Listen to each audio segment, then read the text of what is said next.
Vou fazer essa leitura, Gênesis capítulo 19, versículos 15 a 17. Ao amanhecer, apertaram os anjos com Ló, dizendo: levanta-te, toma tua mulher e tuas 2 filhas, que aqui se encontram, para que não pereças no castigo da cidade.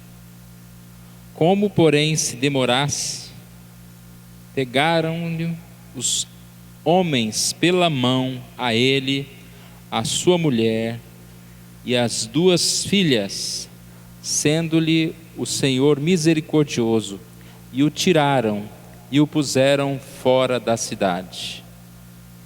Havendo-os levado fora, disse um deles: livra-te, salva a tua vida, não olhes para trás, nem apartes em toda a campina, foge para o monte, para que não pereças. Vamos orar mais uma vez. Obrigado, Senhor, nós somos agradecidos a Ti por esse dia, agradecidos a Ti, ó Deus, pela nossa vida, pela Tua palavra, ó Deus, que nos traz histórias que revelam o Teu amor para conosco e também a necessidade de nos mantermos mais atentos ao Teu chamado, à Tua voz. O Senhor fale conosco mais uma vez nessa hora que vamos estudar este texto, que estamos aqui na Tua casa, ó Deus, para ouvir a Tua palavra, aprender o Teu santo, ó Pai, e ensino. Que o Senhor Deus nos conforte, que o Senhor Deus nos exorte. Nós oramos em nome de Jesus. Amém. Final do ano, hoje é o último domingo deste ano. Nós falamos sobre um tema durante este ano, que era os caminhos da soberania de Deus. Esse tema sempre é muito oportuno. O tema nos remete a essa lembrança de que todas as coisas cooperam para o bem daqueles que amam a Deus. Os caminhos de Deus nem sempre são os nossos caminhos, os nossos pensamentos, mas que nós devemos cada vez mais estar próximos, ouvindo a Deus, orando ao Senhor, aprendendo com os testemunhos da Bíblia, para que nós tenhamos esse conhecimento de Deus e os acontecimentos não sejam para nós motivo de surpresa ou de temor. O crente fiel, ele não se atemoriza das más notícias, porque ele está sempre firme no Senhor, e ele assim conhece a palavra de Deus, o tempo de Deus. Nós falamos bastante sobre esse tema. A última parte nós estávamos falando sobre os encontros com Jesus, e encontrando com o Senhor Jesus, nós podemos ser fortalecidos. No próximo ano, nós queremos falar um pouquinho sobre quem é você no corpo de Cristo. A ideia de que se nós conhecemos o caminho de Deus, a soberania de Deus em toda a terra, nós devemos nos dispor mais, servir, andar nos caminhos de Deus, conhecer o chamado de Deus para as nossas vidas. E é baseado já um pouquinho nesse tema que eu quero trazer para nós uma mensagem nessa noite. E essa mensagem começa com uma frase de Albert Einstein que diz o seguinte: não há nada que seja maior evidência de insanidade do que fazer a mesma coisa dia após dia, esperando obter resultados diferentes. Essa frase é boa para o final do ano, começo de um outro ano, porque ela diz que se você fizer tudo igual, pensando que vai colher coisas diferentes, você está um pouco enganado. Mas pensando nessa frase, eu lembrei de um seguinte: às vezes nós somos mais insanos ainda, porque às vezes nós superamos essa insanidade, porque nem fazemos as mesmas coisas e queremos colher resultados melhores ainda. Isso acontece. Às vezes um ano vai bem e você fala: não, esse ano não preciso fazer nada, porque tudo agora já vai caminhar sozinho. Ora, se nem fazendo as mesmas coisas, às vezes nós não obtemos os mesmos resultados, se nós cruzarmos o nosso braço, como será que nós vamos conseguir alguma coisa? Trabalhar menos e ganhar mais é possível? Comprar mais e gastar menos é possível? O que nos espera no próximo ano? Se nós trabalharmos mais, nós vamos com certeza colher mais, aprender mais, e nós precisamos fazer isso, mais. Ser mais misericordiosos, amar mais o nosso próximo, e seremos mais abençoados. Talvez venha sobre nós uma pergunta: por que a igreja não cresce? Ou por que eu não emagreço? Ou por que as pessoas não conversam comigo? Olha 3 respostas em outras 3 perguntas. Por que a igreja não cresce? Quantas pessoas eu tenho evangelizado? Por que eu não emagreço? Quantas calorias eu como diariamente?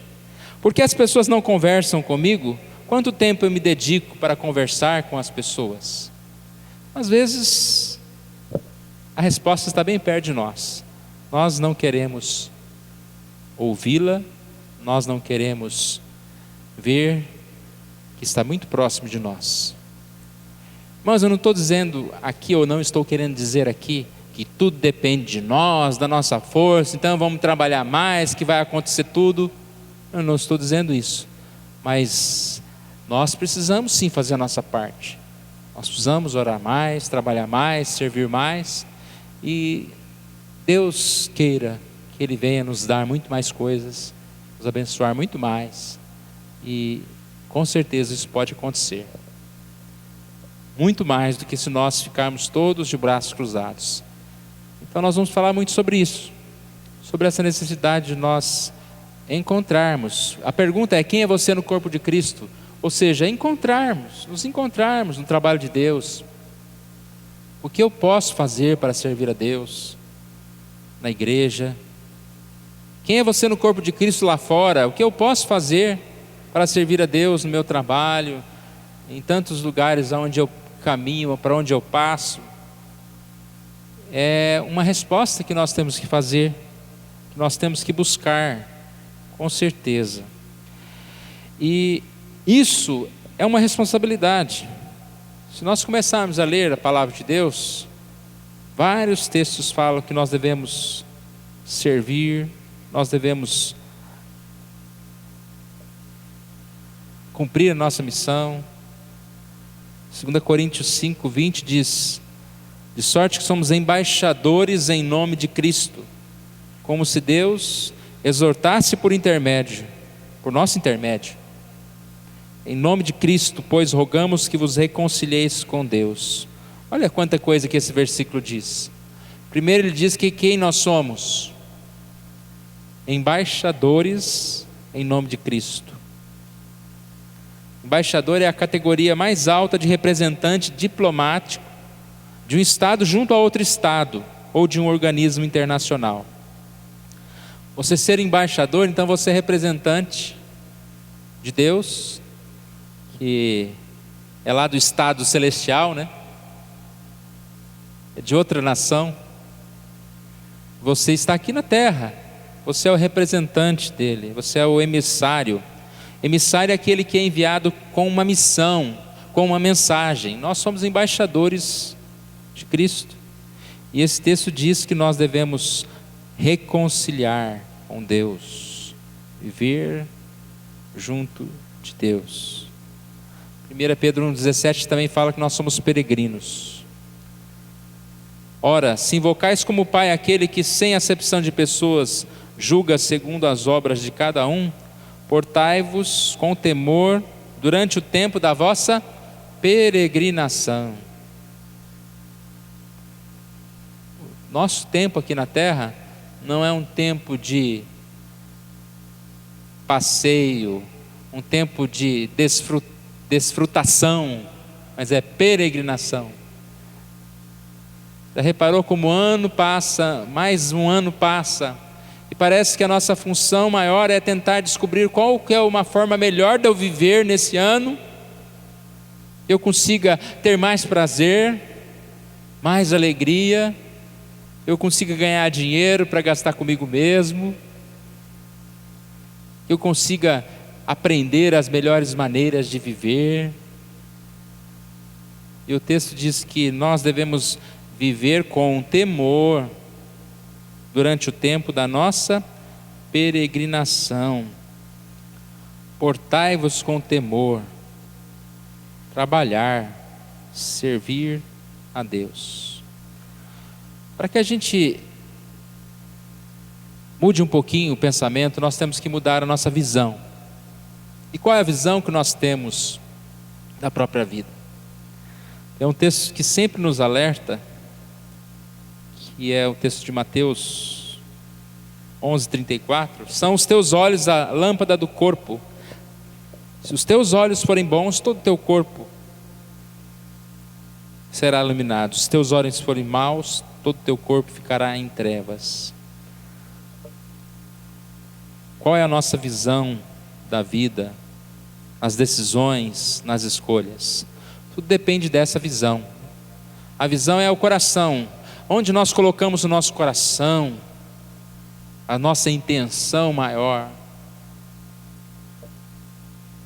Irmãos, não adianta, se nós não entendemos que o propósito da nossa vida é realmente servir a Deus, nós vamos perder muito tempo, porque o tempo vai passar tão rapidinho e a gente não vai perceber que a gente não usufruiu tanto dessa vida como a gente imaginava. Nós vamos trabalhar e nós vamos ver que o tempo passou e que eu deixei de utilizar o tempo melhor. A melhor forma de utilizar o meu tempo é servindo a Deus. Esse texto que nós lemos nessa noite traz algumas coisas curiosas. Toda essa mensagem ela é muito oportuna para nós, mas eu quero destacar 3 partes aqui dessa história de Ló, aqui no capítulo 19 e também no capítulo 13, onde nós lemos, né? Nós lemos capítulo 19, de 15 a 17.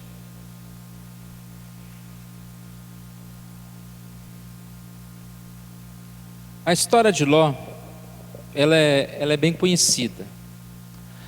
No capítulo 13, voltando então um pouquinho, há uma parte fundamental aqui dessa história, que foi quando Ló e Abraão se separam.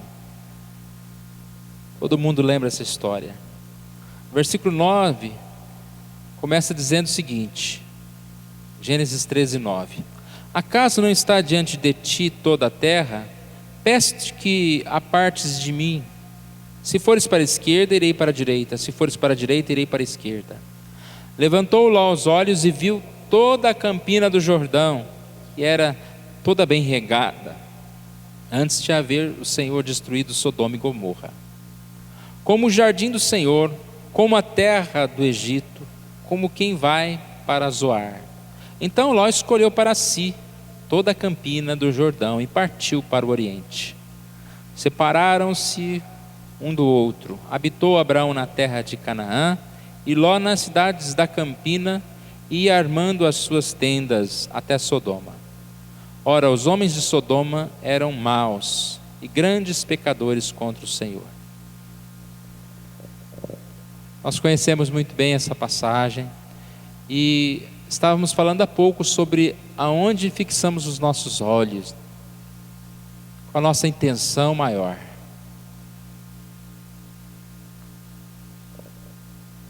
Estava diante de Ló a escolha, e a escolha dele foi baseada na aparência.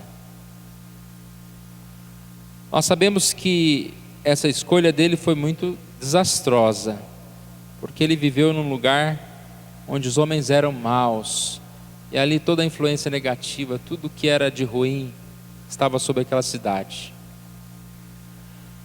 Mas a decisão dele foi as campinas verdes.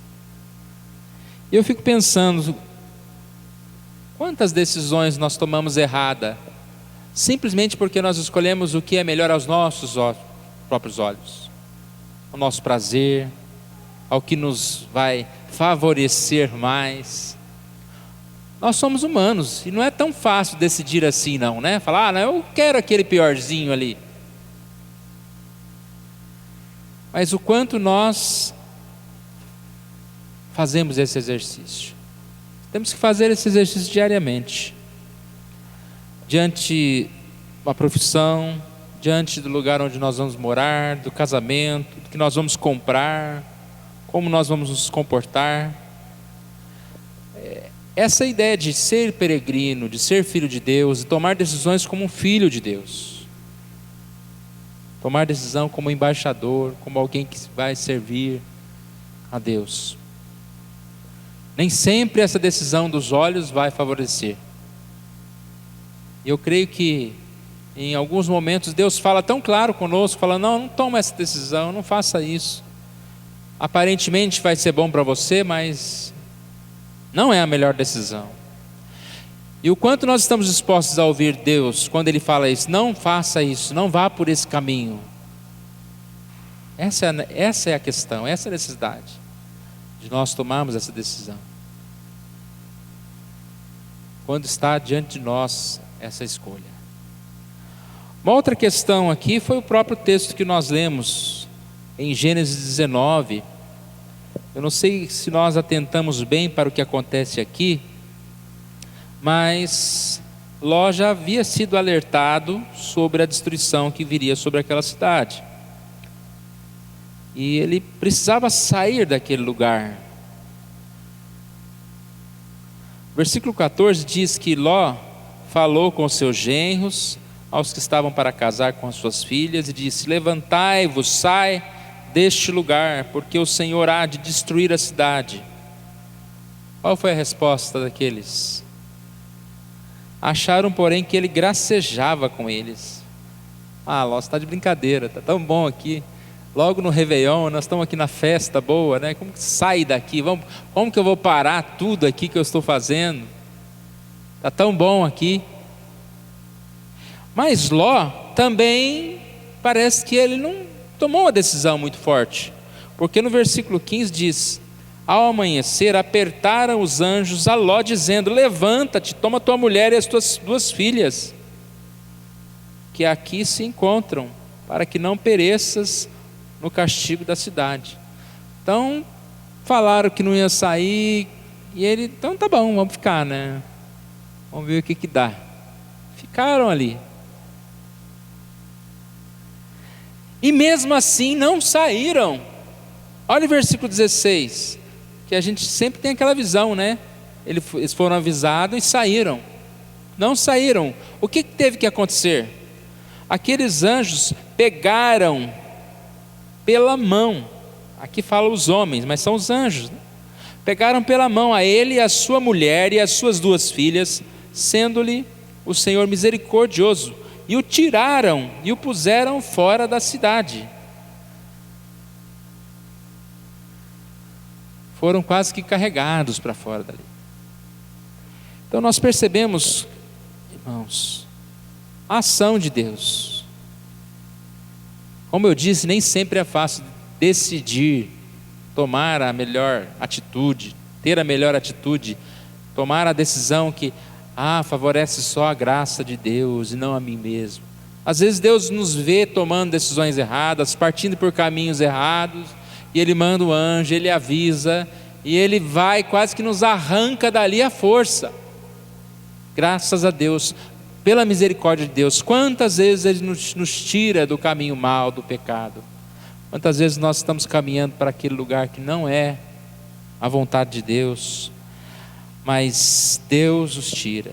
Aqui diz, tendo ele hesitado. Quantas vezes nós temos hesitado? Ficamos em dúvida, não tomamos a decisão correta. Aí Deus fala, Deus nos chama.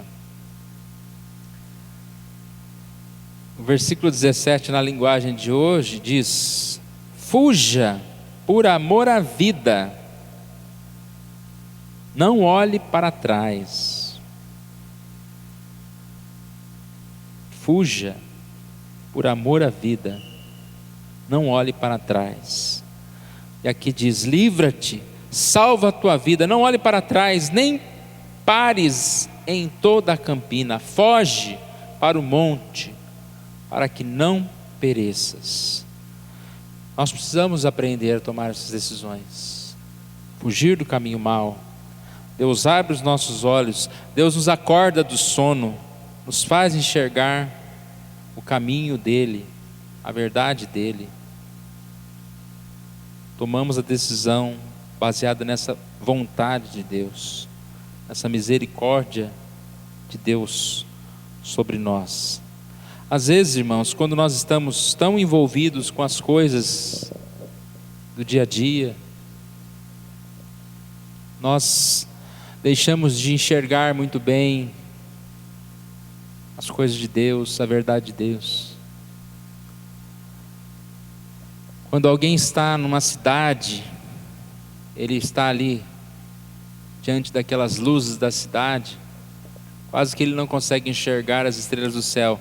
Se você já fez a experiência de ir para uma fazenda ou um lugar afastado, você vai ver que no céu existe estrela, e bastante, existe luz. Tem uma lua bonita, né? Esses dias, ontem tinha uma lua bonita. Mas se você está lá na luz da cidade, envolvido com aquelas coisas todas, talvez você não enxerga. Essa comparação é boa para nós fazermos a respeito da nossa própria vida. Se nós estivermos tão envolvidos com as coisas que o mundo traz para nós, você só enxerga aquilo que está diante de você, os prazeres que estão diante de você. Essas ofuscam a luz, o brilho de Deus, das coisas de Deus. Uma terceira coisa aqui, é lá no capítulo 17, no capítulo 19 mesmo, no versículo 26, que é a parte também bem conhecida. A mulher de Ló olhou para trás e converteu-se numa estátua de sal. O grande perigo é, nesta hora, irmãos, ainda vacilarmos, nos afastarmos do chamado, da oportunidade de Deus. E é bem como se fôssemos brincar com Deus. Você percebe que todo o texto deixa bem claro. Desde a decisão, eles poderiam ter tomado uma decisão de não ir para aquele lugar, poderiam viver melhor, ter uma vida melhor, mais saudável.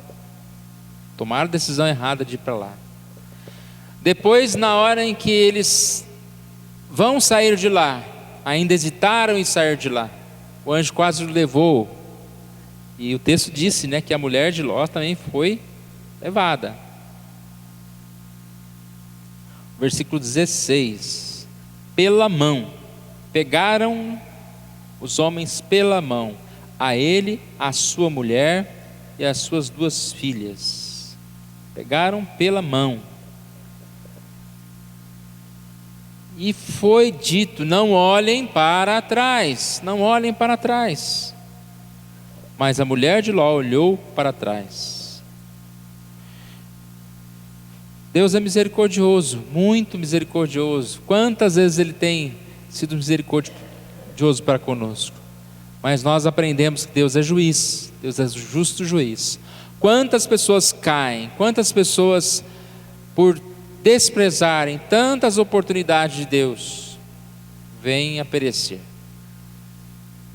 Sabemos de história de pessoas que, depois de tanto zombar de Deus, ou perderam sua vida, ou acabaram se afastando dos caminhos do Senhor. E esse texto é tão importante que lá no Novo Testamento, em Lucas 17, 32 e 33, tem uma passagem que diz: lembrai-vos da mulher de Ló. E essa passagem de Lucas 17, ela fala a respeito do negar-se a si mesmo. O versículo 33 diz: quem quiser preservar a sua vida, perdê-la-á. Quem a perder, de fato, a salvará. O que fez a mulher de Ló olhar para trás? ela não queria perder a sua vida. Ela tinha uma história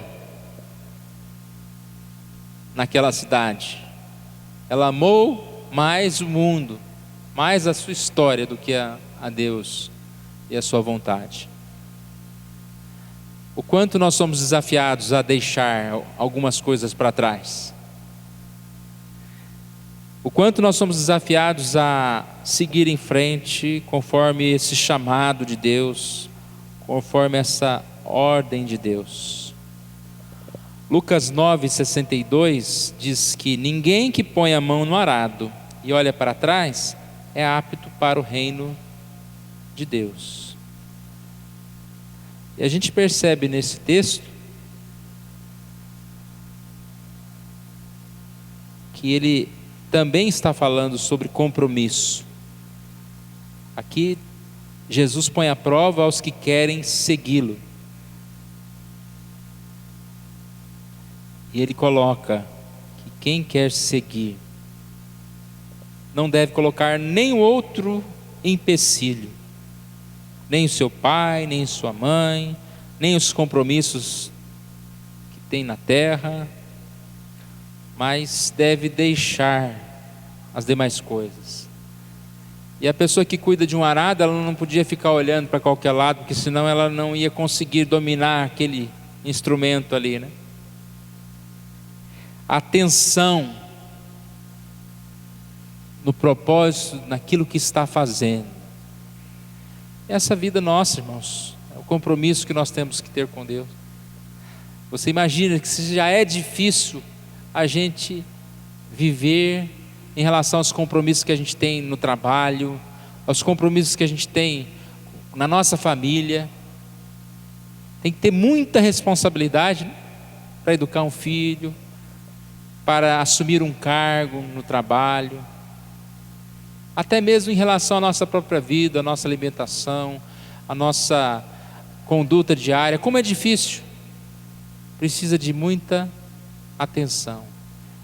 Também para vivermos e servir a Deus, nós precisamos de muita atenção, de responsabilidade, com a leitura, com a oração, com os trabalhos de Deus, porque nós não estamos servindo a igreja ou alguém da igreja, nós estamos servindo a Deus. Quando eu venho à igreja, eu estou aqui para adorar a Deus, e para adorar a Deus, eu preciso ter responsabilidade com Deus. Quantos vêm à igreja porque tem responsabilidade com um ministério, ou com um líder, senão um líder vai chamar atenção, tem responsabilidade até mesmo com parte da família, né? Meu esposo vem, minha mulher vem, o meu filho, vou levar o meu filho, mas não é isso. A minha responsabilidade é com Deus. E aqui, irmãos, é o alerta. O grande perigo, se nós insistentemente negarmos esse chamado de Deus, a palavra diz que o juízo vem sobre nós. Um texto que também gosto muito de lembrar quando estou falando a respeito deste assunto é Isaías 55:6, que diz: buscai o Senhor enquanto se pode achar, invocai-o enquanto está perto. Ah, mas tem um dia que o Senhor vai ficar longe? Se Ele está perto, busque agora. É o tempo de Deus. Deus a gente não despreza, né? Deus a gente não fala, volta amanhã, passa amanhã. Quando Deus fala conosco, é a maior alegria que nós temos. Quando você recebe um parente que você gosta, né? Porque tem parente que talvez você não goste tanto, mas não é uma maior alegria receber alguém na sua casa, ou um grande amigo. É muito bom. Você tem que aproveitar essa oportunidade. Já pensou se vem um parente te visitar de longe e você passa amanhã, né? Você não tem tempo para conversar? Uma vez, isso faz muito tempo, no final de ano desses, eu resolvi ligar para algumas pessoas, alguns amigos distantes. A gente mora distante de muita gente, né? Eu liguei para um, e fazia acho que mais de 10 anos que eu não conversava com esse meu amigo, Aqueles amigos que você é amigo mesmo, muito amigo. E eu comecei a conversar com ele, e eu vi que ele estava incomodado. Aí eu falei: o quê? É porque eu preciso sair agora.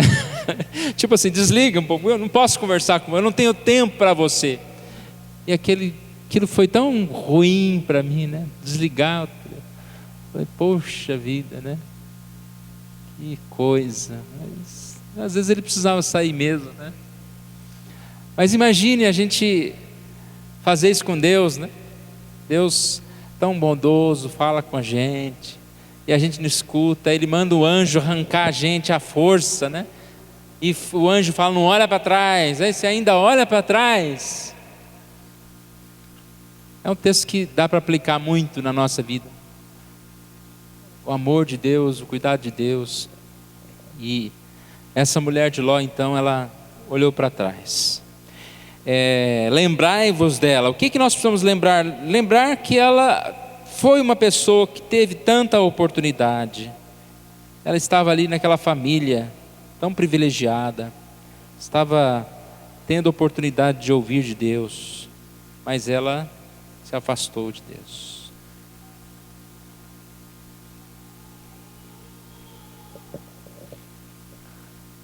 Seus olhos, a lâmpada do teu corpo. Se os teus olhos forem bons, todo o teu corpo será luminoso. Mas se os teus olhos forem maus, todo o teu corpo ficará em trevas. Deus nos ajude, irmãos, nessa noite. Pedir para Deus, né? Dá-me um coração igual ao teu, um coração que esteja disposto a obedecer. Atrai-me, Senhor, né? Nós somos atraídos a tanta coisa. Mas por que nós somos atraídos a tanta coisa? Porque nós deixamos. E porque nós vamos nos acostumando com essas coisas. Hoje eu estava falando com o Dinei sobre viajar. Eu falei: nossa, estou quase me sentindo um Dinei, né? De viajar. Viajei 1000 quilômetros para lá, 1000 para cá. E dá vontade de amanhã pegar o carro e viajar de novo, né? Aí eu falei: a gente acostuma com tudo. Ele falou: com tudo que é bom e com tudo que é ruim. E é uma grande verdade. A gente acostuma com tudo. E às vezes nós estamos nos acostumando com coisas ruins. E de tanto praticá-las, nós sentimos falta delas. Nós queremos mais, queremos mais. Basta ver esse mundo. As pessoas embriagadas, as pessoas se divertindo de uma forma tão absurda. Pessoas que não respeitam o trânsito, não respeitam a vida, não respeitam a família, casamento, não respeitam nada, porque se acostumaram a viver errado. E se a gente se acostuma até com o que é mal, até com o que é ruim, eu tenho certeza que à medida que nós começamos a praticar o que é bom, a gente vai ver como que é bom, e a gente vai querer mais, a gente vai buscar mais. E não é se acostumar com Deus, mas é realmente desenvolver essa vida com Deus, aprender de Deus, desenvolver a salvação, crescer nos caminhos de Deus. Isso depende do quê? Se os teus olhos forem bons, porque se os teus olhos forem maus, você viverá nas trevas. Se os teus olhos forem bons, você vai buscar coisas boas. O que nós vamos buscar nessa semana, nesses últimos dias do ano? O que nós temos buscado? Qual é o nosso desejo para o próximo ano? Lembra da frase do início?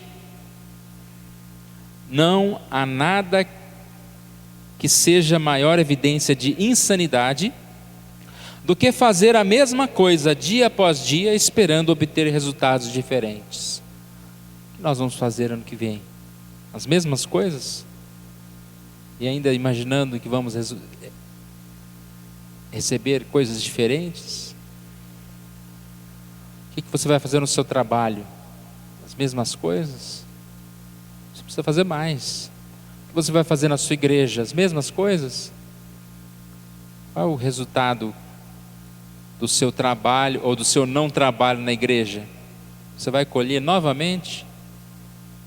que eu, como pastor, pretendo fazer? Que cada um de nós, como membro, como presbítero da igreja, o que nós vamos fazer? Esse é o nosso desejo, que Deus nos dê bons olhos e que nós estejamos procurando a cada dia responder essa pergunta: quem é você no corpo de Cristo? Quem é você?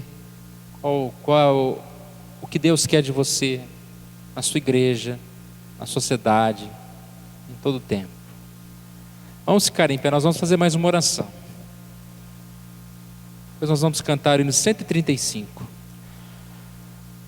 Deus querido, nós agradecemos a Ti, porque o Senhor é o Deus das nossas vidas. O Senhor é o Deus que nos conhece, o Deus que nos sustenta, o Deus que forma os nossos pensamentos, o nosso coração, Deus. Ó Pai amado, que o Senhor Deus dê a cada um de nós seriedade com a Tua palavra, Deus. Pai amado, que o Senhor Deus nos ajude, nos tirando desses caminhos maus, dos caminhos de destruição, nos dando, ó Pai, a oportunidade de viver melhor, ó Deus. Mas nos ajude nas nossas decisões, para que nós cada vez mais estejamos afastando, ó Pai, daquilo que não agrada ao Senhor. Abençoe esta igreja, abençoe cada um de nós nessa semana e nos fortaleça, ó Pai, para que nós tenhamos esse desejo de Te buscar mais. Obrigado, ó Pai, por esse momento, nessa noite, pela Tua palavra que falou aos nossos corações. E que essa palavra seja, ó Deus, ampliada, ó Pai, nas nossas mentes, e que possamos crescer neste conhecimento do Senhor, ó Pai. Obrigado, ó Pai, por essa hora, e que o Senhor sustente, ó Pai, cada um de nós. O Senhor liberte, ó Deus, venha com os Teus anjos libertar, tirar, ó Deus, cada um de nós de um lugar que nós não conseguimos sair sozinhos, e que o Senhor nos ajude a não olhar para trás. Pai amado, obrigado, ó Deus, por esse momento e pela Tua palavra. Oramos em nome de Jesus. Amém.